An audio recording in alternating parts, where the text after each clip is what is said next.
Kuna an-nafsu al-mutmainna, nafsi ambayo imetulizana katika ibada, katika taa.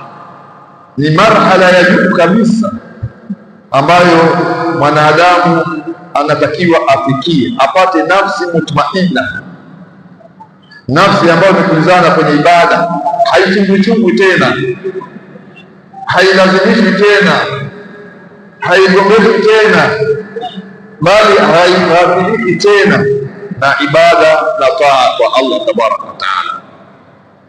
Nafsi ambayo wakati wote ni yakdhan, iko live au iko hadhir katika ibada.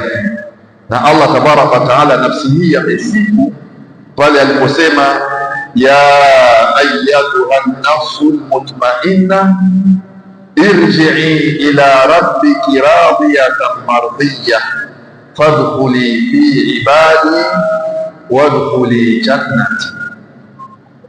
Wakati mwanadamu atakapotolewa roho yake, katika baadhi aqwali mufassirin, mwanadamu atakapotolewa roho yake, malaika, ikiwa nafsi hile ni njema, imefikia katika daraja ya juu kabisa katika uchaji Mungu na ibada za Allah tabaraka wa taala, itatolewa nafsi hile huku ikipewa maliwazo na bishara njema, ikiambiwa na malaika, ya ayyatuha nafsul mutmainna, ewe nafsi iliyotulizana katika ibada. Maisha yako yote nafsi wewe katika dunia ulikuwa ni kuangalia jinsi ya kumridhisha Mola wako tabaraka wa taala kwa ibada, kwa taa, kwa khudhu, wal inqiyad, wal inkisaru ila Allah azza wa jalla.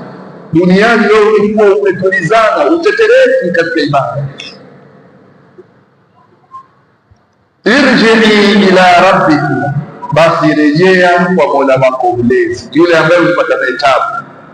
Ya ayuha al-insan innaka kadihun ila rabbika kadhan famulaqih, ewe mwanadamu ambaye siku zote unapata tabu katika kufanya ibada, kwa hiyo tabu zako kuna siku utakutana nazo faida yake. Na ni pale nafsi hiyo itakapotolewa hali ya kuwa inapewa maneno mazuri, irji'i ila rabbiki radiyatan mardiyah, rejea kwa Mola wako mlezi hali ya kuwa ukiridhia na kuridhiwa. Umeridhiwa na Allah kwamba ni nafsi mutmainna, abida, taqiya,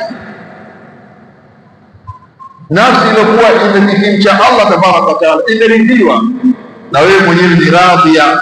Ukiridhia yale ambayo utakutana nayo katika malipo mbele ya Mola wako tabaraka wa taala, wewe utaridhia na wewe utaridhiwa na Mola wako. Hii ni nafsul mutmainna. Watu wengi hawajafikia kwenye nafsi. Allah tabaraka wa taala tujalie katika hao.